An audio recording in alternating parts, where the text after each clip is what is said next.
Hello viewers, welcome back to our YouTube channel, and today we want to continue with our series of quantitative techniques. And as I promised you in the previous video, that we are going to start off by looking at the mode.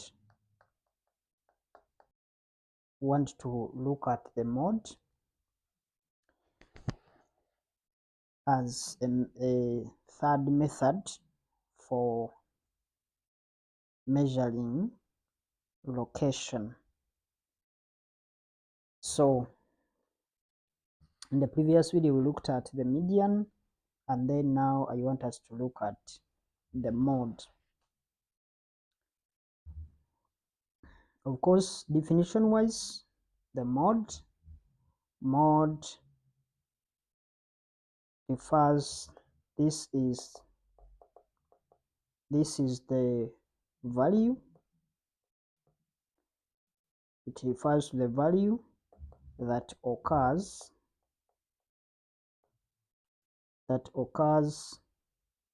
most frequently, that occurs most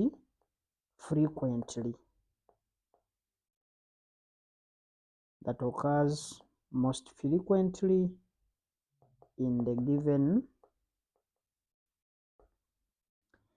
given set of data,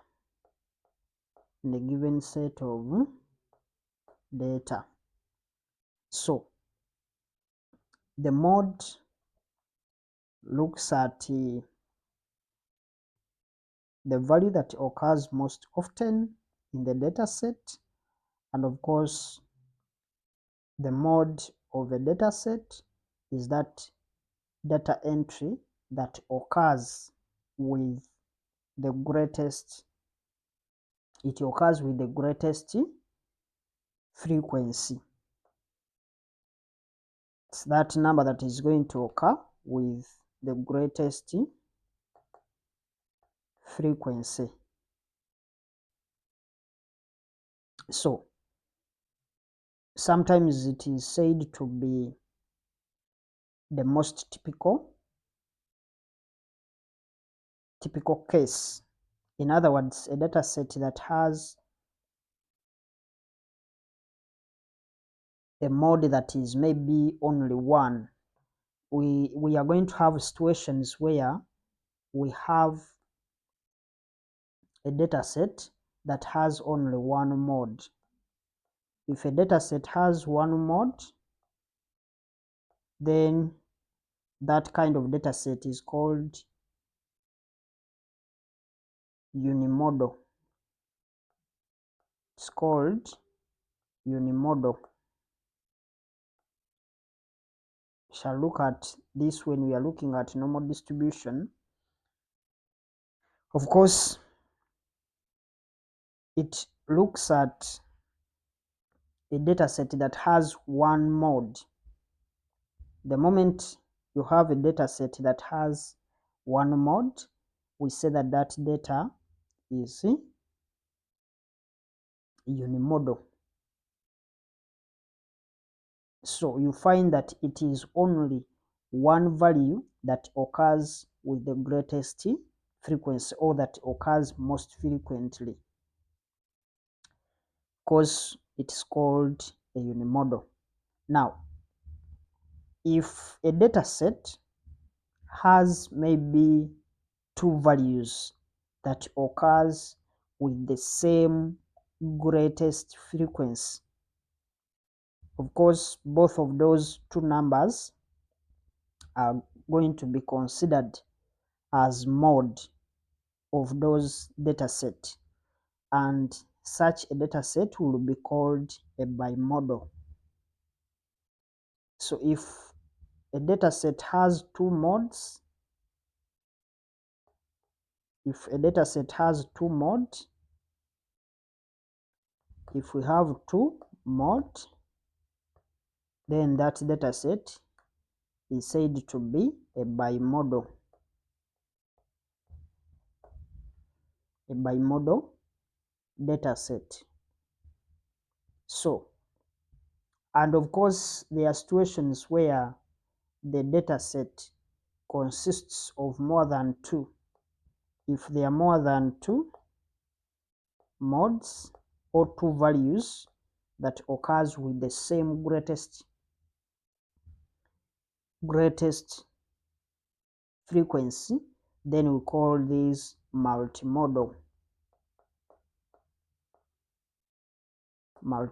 frequency distributions.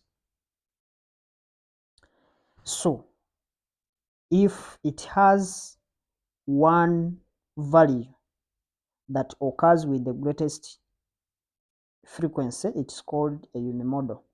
But if the data set has 2 values that occurs with the same greatest frequency, in other words, they are the highest in terms of their frequencies, the highest, or they appear the most.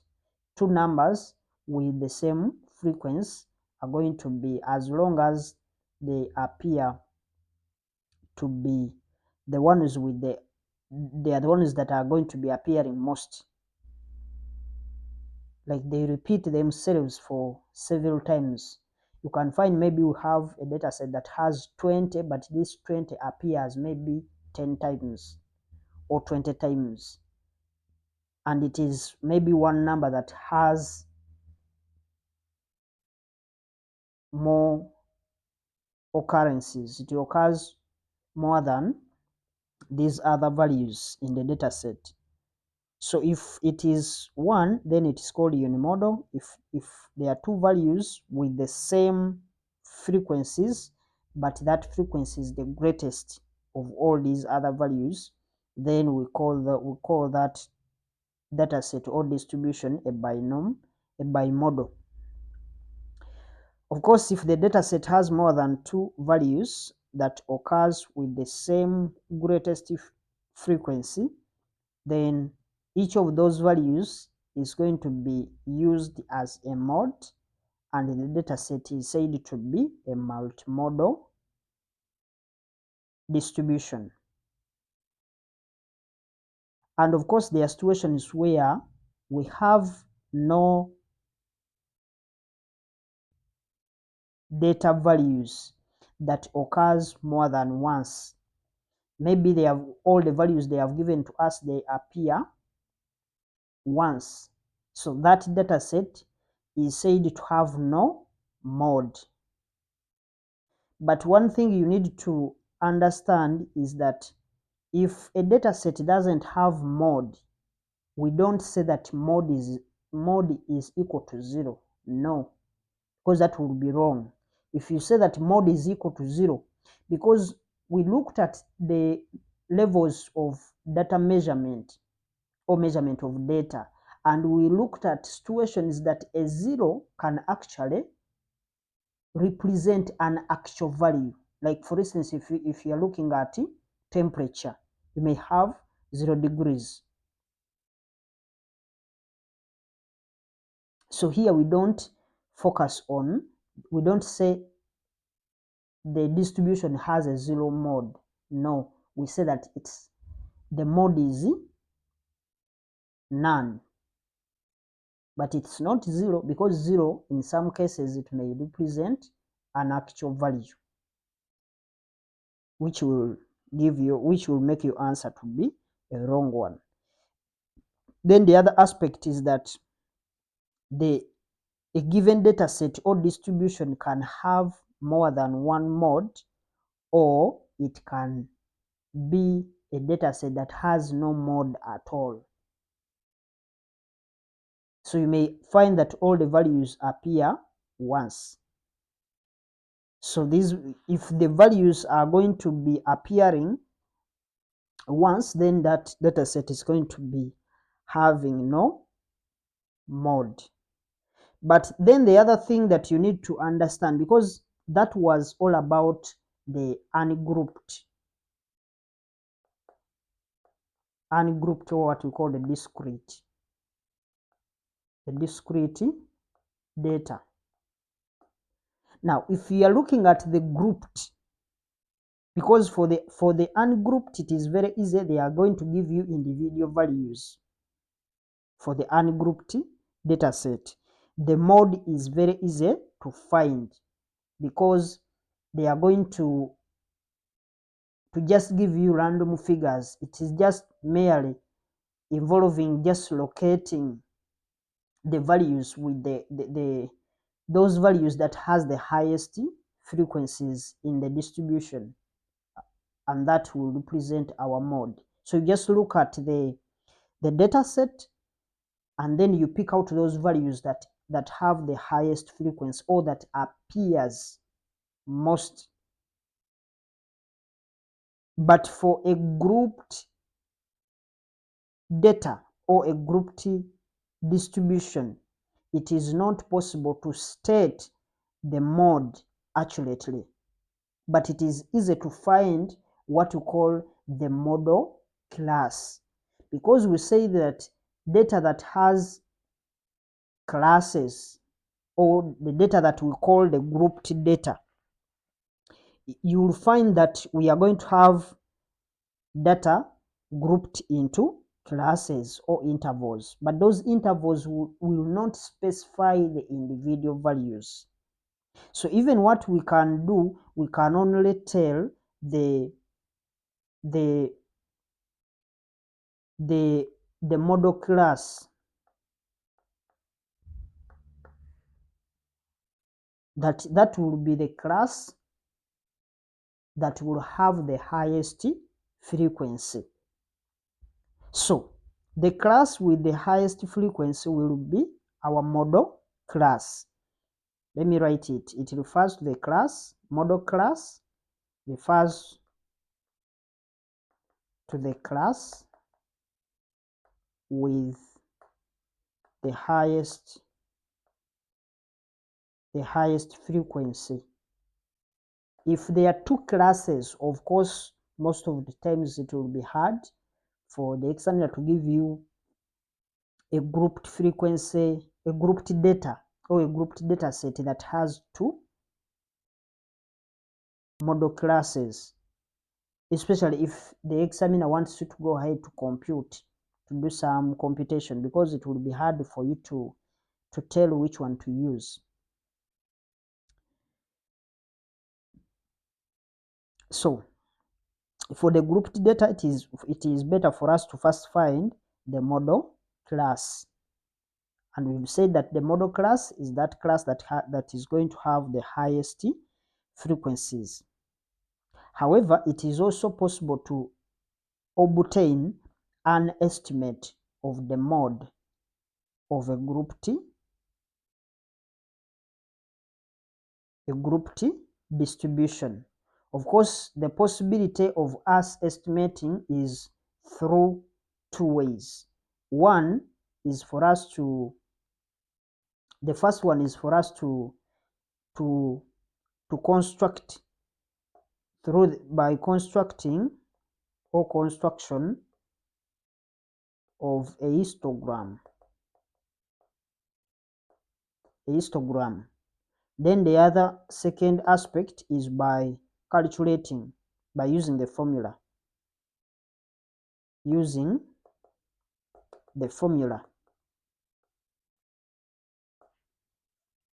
What you call the interpolation.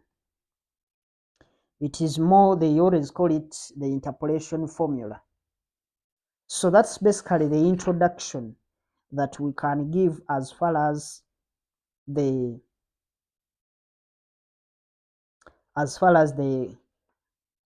theoretical aspects are concerned for the mode. But one thing that I want us to clarify, of course, we shall look at the detailed aspect to do with if I'm constructing a histogram, how can I get the mode, or how can I estimate the mode? Or if I'm using a formula, which values am I going to place in that formulas for me to be able to estimate the mode? But before that, we need to look at maybe a simulation example. Let's look at first for ungrouped data.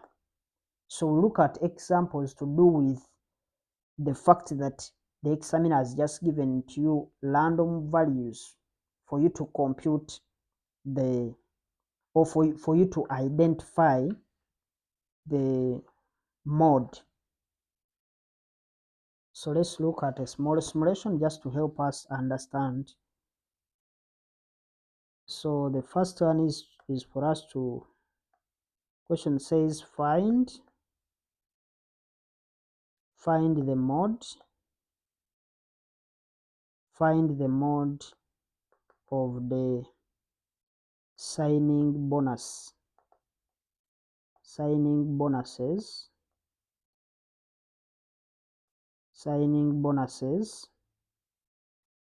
of 8 NFL players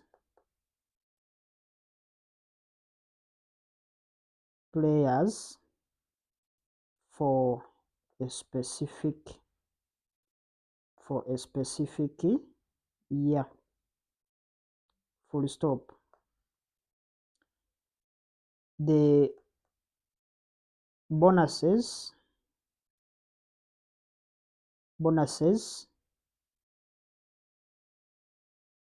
are in millions,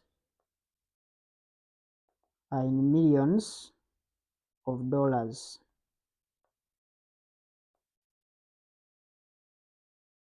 So they have given to us the values. We have 18, 14,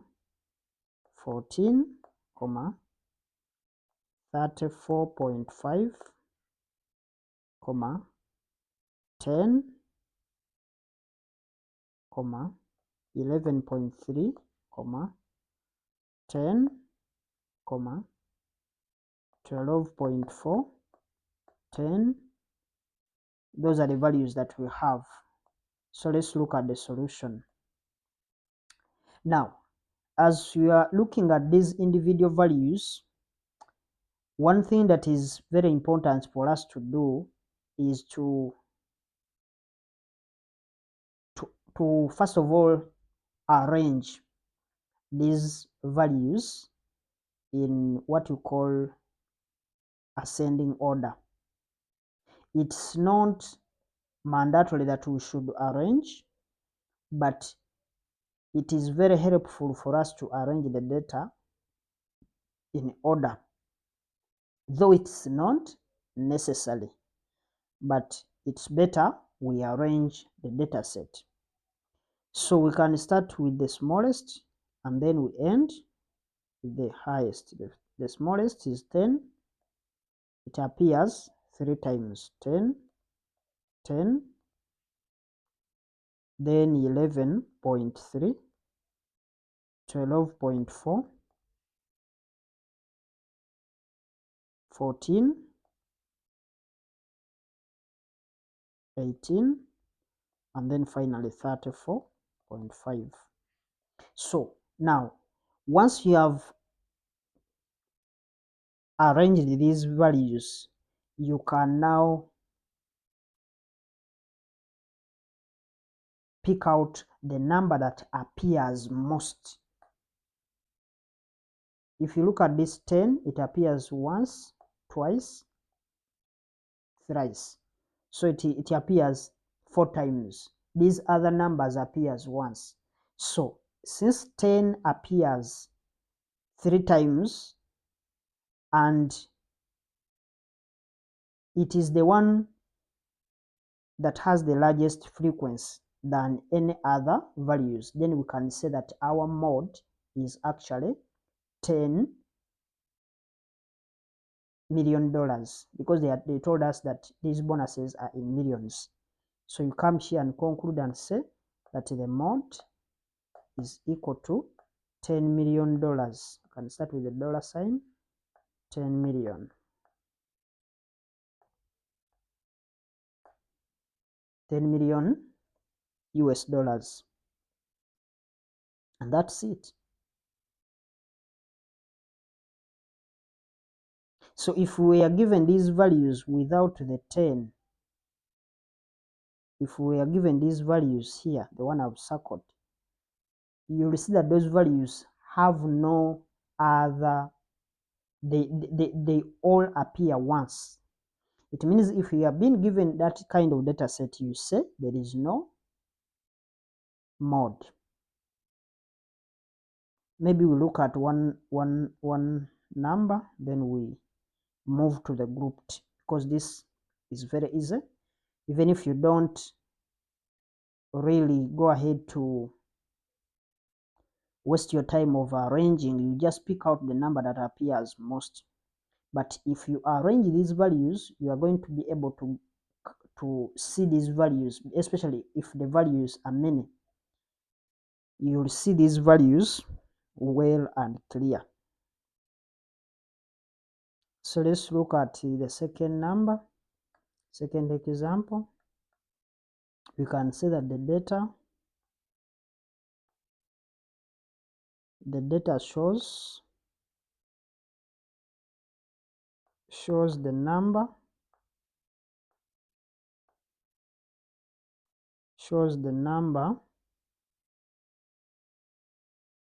of licensed,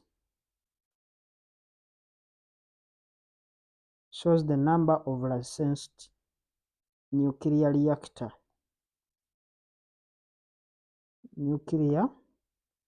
reactors, shows the number of licensed nuclear reactors in the US, United States, for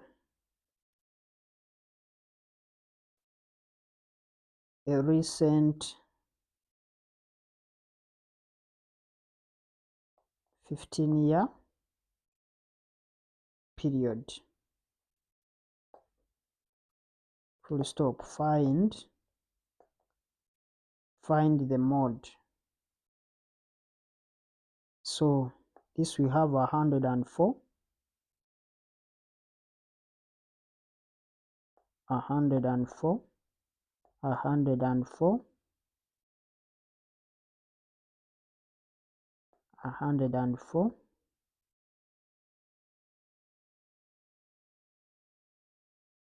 and finally 104. Then down here we have 107. Then we have 109, 109, 109, then 110. Down here we have 109, 111, 112, 111, and finally 109. So they want us to find the mod. What are we going to do?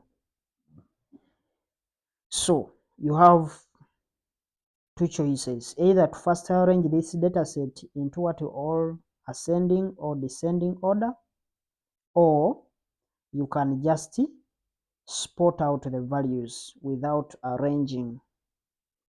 So if I look at 104, this 104 appears once, 104 appears once, this is the second time, third time, fourth time, then fifth.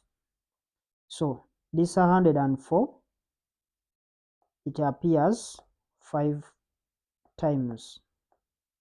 Then we pick out another number that appears most. Of course, we can see we have 109, 109, 1, 109, 2, 109, 3, 109, 4, 109, 5. So this one also appears 5 times. So let's try to look at other numbers. You can see 101 and 101, 111 and 111. They appears twice. But we said we take the number that has the highest frequency. So if you look at 104, then 109, these two values have appears 4 times, 5 times. So it means since we have these two values appearing 5 times, both of them, then it means our mode is 104 and 109. So the data set in this case is called a bimodal because it has more than one. It has two mode or model value.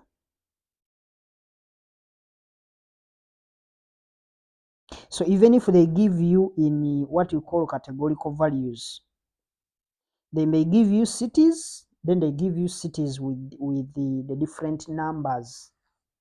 They may tell you maybe district C and their population. Then of course you look at that value that appears to have the same frequency, or that appears to have the highest. Of course, they may give you data set that is less relating to a population, and they tell you population maybe in Masaka, population in Kampala, population in Mpigi, population in Wakiso. Then they give you the different values that relates to the population in all those districts. So if they ask you to get the model value, you pick out the city or the district that has the highest population. That will be the mode. It is different from here because here they are giving you values and you appear the number that appears most times. And we are saying 104 appears 5 times, then 109 appears more than 5 times. It appears 5 times as well. But it is not the highest value. But if they give you data set, one is categorical and the other, the variables they have given you cities, and then they have given you values, discrete. You pick out the one that has the highest values.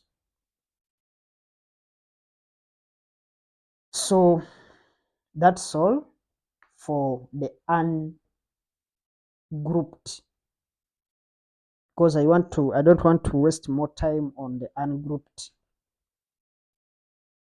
On the ungrouped data set, we want to look at the grouped. That's where we have to do some computations, because that's where we shall find ourselves applying either a histogram or using the formula to compute. So we are looking at mode for grouped data, mode for grouped data. So as I told you, we can find this by either using a histogram, or by, of course, a histogram is the graphical. It can be graphical.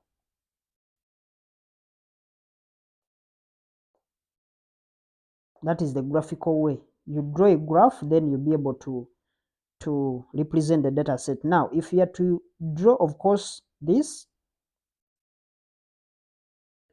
of course, what you do if you are to draw this, the graph will be like this.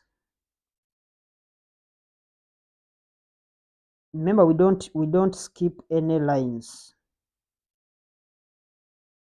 It can be maybe like that. Then maybe we have, now this will be, let's assume this is your graph. I told you what you do. You connect this corner here and you connect it to this point. Then you also connect this to this point, and where they meet, their intersection here, you move downwards and you read the value that is here. So it will be this starting point because you started this from here, from this corner like this. From here, you read the value that is here. Maybe the class boundary that is going to be there, let's assume it is 62.5. We add what will be the small squares here. So you interpret your scale, you count how many small squares. Maybe there are 2 times each small square maybe is representing 0, 2. You multiply this, then you add on this. Whatever comes out will be your mode.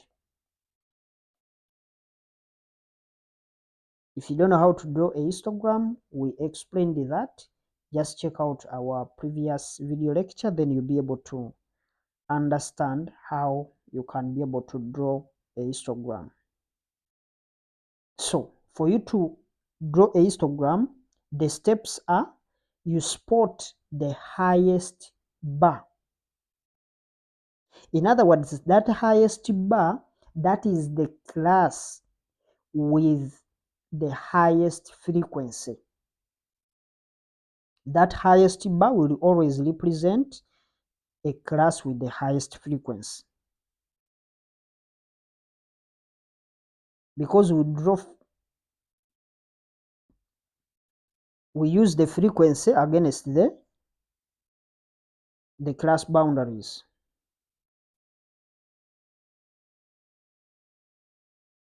So we spot out the highest bar, and because the mode is a measure of central tendency, we always find the midpoint of that bar by just intersecting those lines to make sure that you find the point that will be the best representation of the mode. So what you do, you draw a line from the top left corner of the model class to the top left corner of the next class. Of course, the top left corner, it will be moving from this side to this side, like that. That is top left corner. You move from here to this of the next class, because the next class is this. This is the next class. This is a class, and this is the class in the middle that we want. When we are done with that, then you also draw a line from the top right corner of the model class to the top right corner of the previous class, like this. This is the top right corner.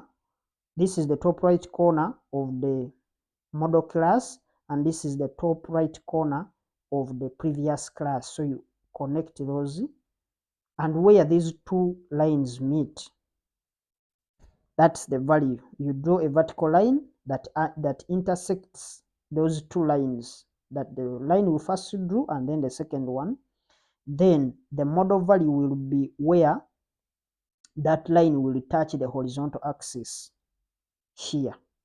That's where we shall be having the model class. So that's how we do that. The moment we have drawn those values with our class boundaries, don't forget the fact that we use class boundaries. So that was just a precursor of what we discussed, because we saw how to do that when we are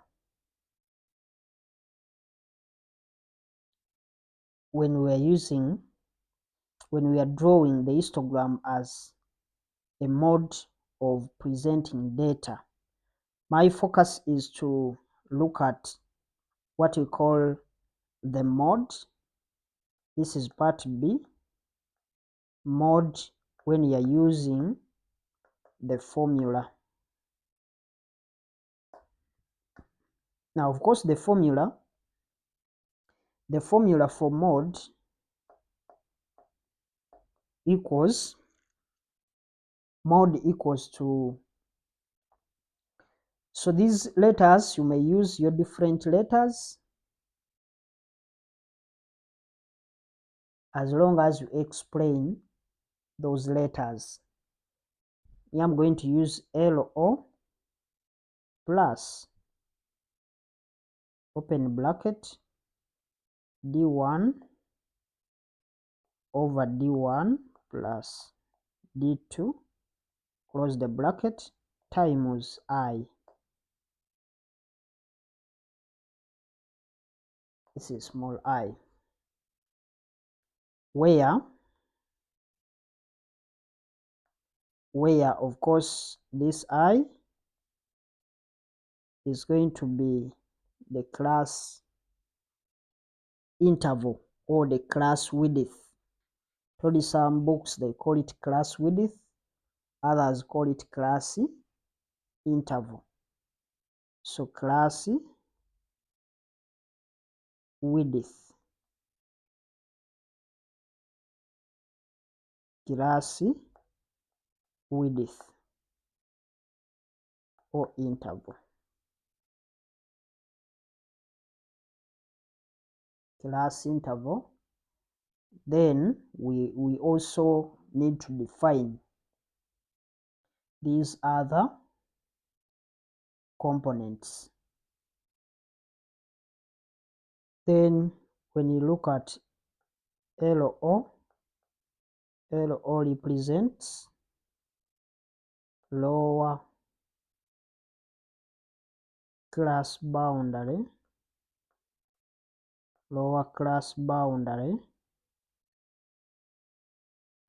of the model class,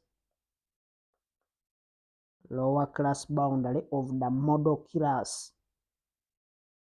Then our D1 represents the difference between the highest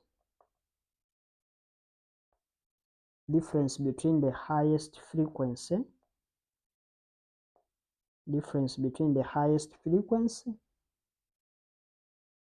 and frequency before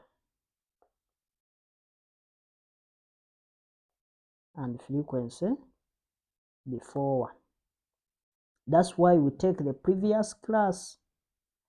Then D2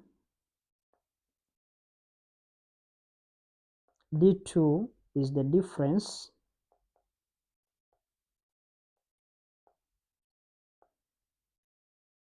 difference between the highest frequency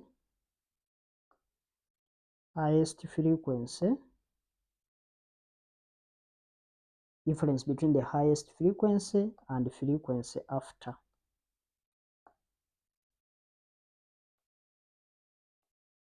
So that's why when we are drawing those lines, we always we consider the highest class, and then we consider the two preceding classes from the right and then from the left. Then we draw those lines.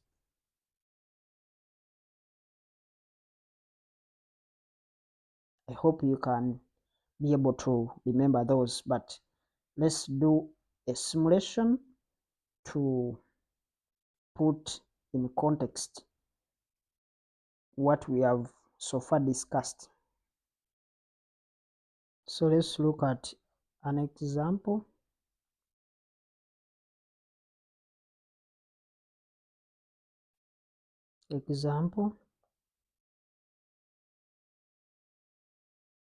They are saying that given the data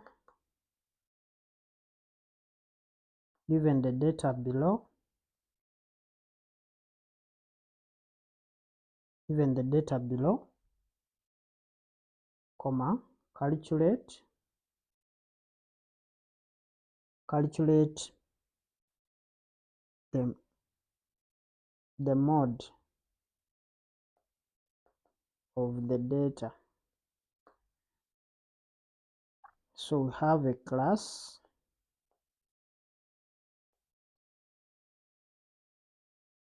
we have then the frequency, have 50 to 59, have 60 to 69, have 70 to 79. These are inclusive classes. Have 80 to 89,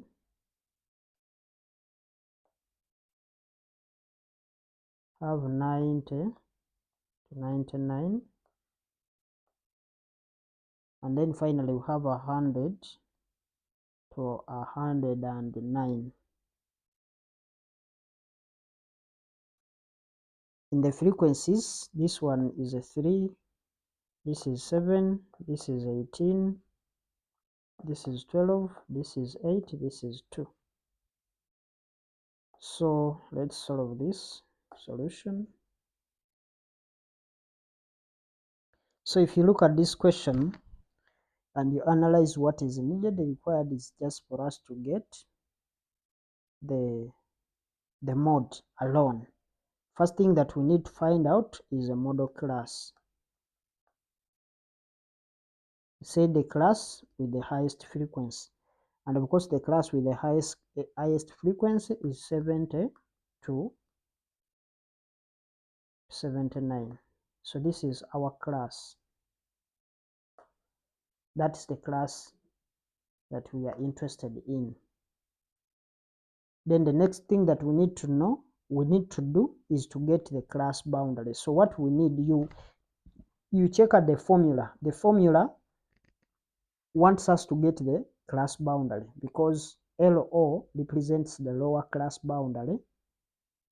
So the mode is LO plus open bracket D1 over D1 plus D2 close the bracket times I. We found that D1 is the difference between the highest frequency and the frequency before.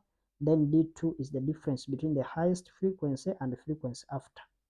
So all of them, they are talking about frequencies. And now we need a class interval. If we say the class width, you pick the upper limit. You pick either the upper or the lower, any of the two, for one class and that of the next class. So we can pick the first class, the lower is 50, and then the lower of the next class is 60. So we get 60 minus 50. That gives you 10. If you choose to pick the upper, this is the lower.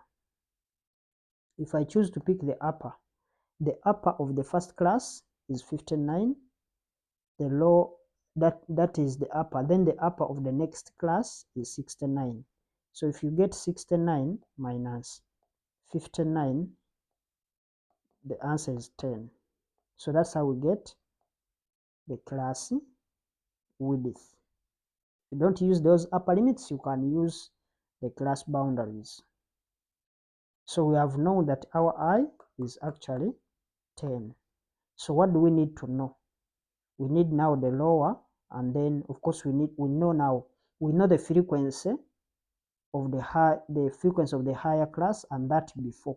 We know these frequencies, so we know this part. What is left is only this. So, and we only get this from the class boundary. So let's create the frequency distribution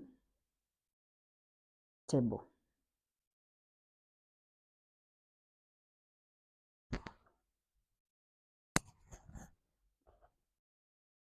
So let's finalize this. We have the classes. We have 50 to 59, 60 to 69, have 70 to 79, have 80 to 89, have 90 to 99, and then 100 to 109, 109. Then we have the frequency. We don't need the total frequency, but you can get it. So when you're doing an exam, you make sure you only provide what you are going to use. Don't waste time.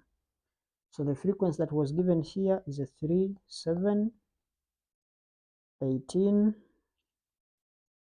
12, then 8 and 2. Then we need now the class boundaries. Those are the only items that we need. The rest of the information is not needed. And we said that for you to get the class boundaries, you add 0.5. So this is 59.5. 59.5. This is 69. You can add now, you can add a 10.5. This is 79.5. This is 89.5. This is 99.5. And this is 109.5. Then these other ones, I told you just bring this 59.5, 69.5, 79.5,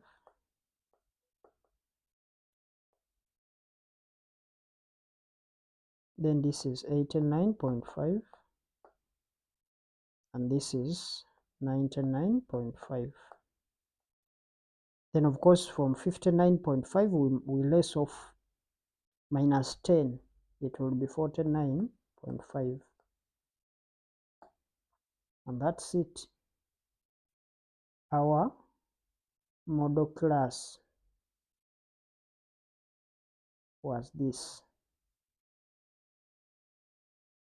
You can circle that with a pencil, and of course now we substitute in our formula. Our formula was lower class boundary. Of course this is our lower class boundary, which is 69.5 plus. Now we go to the difference between the highest frequency.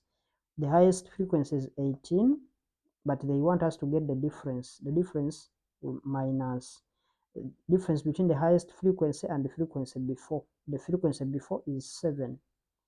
18 minus 7 over 18 minus 7, that is 11, plus. Now the D1, the D2. D2 is the difference between the highest frequency and the frequency after. It is 18 minus 12. That gives you 6. Then times 10. Because 10 is our class interval. And once you compute all that, you'll end up with 75.97. 75.97, and that will be your mode. Mode is equaling 75.97. And that's all that you needed to do. So you do the same question, but you'll be using the class boundary and then the frequency. You draw a histogram and then you identify those values. Of course, I told you when you are drawing, you take these values, you use these ones this side. These are the ones you are going to use to draw a histogram, and that's all. You'll make sure that you'll find the same answer. The answer may be similar depending on how you have drawn it. If you draw it well, it will be the same. But even if it's different, it will be within 70. If it will be within 75, it will be maybe 75.98 or maybe 95, but it will be around there. So that's all that we wanted to do as far as the mode is concerned for both the grouped and ungrouped frequency distributions. One thing that I want us to really focus on is being able to draw both the graphs and then be able to interpret and find those values.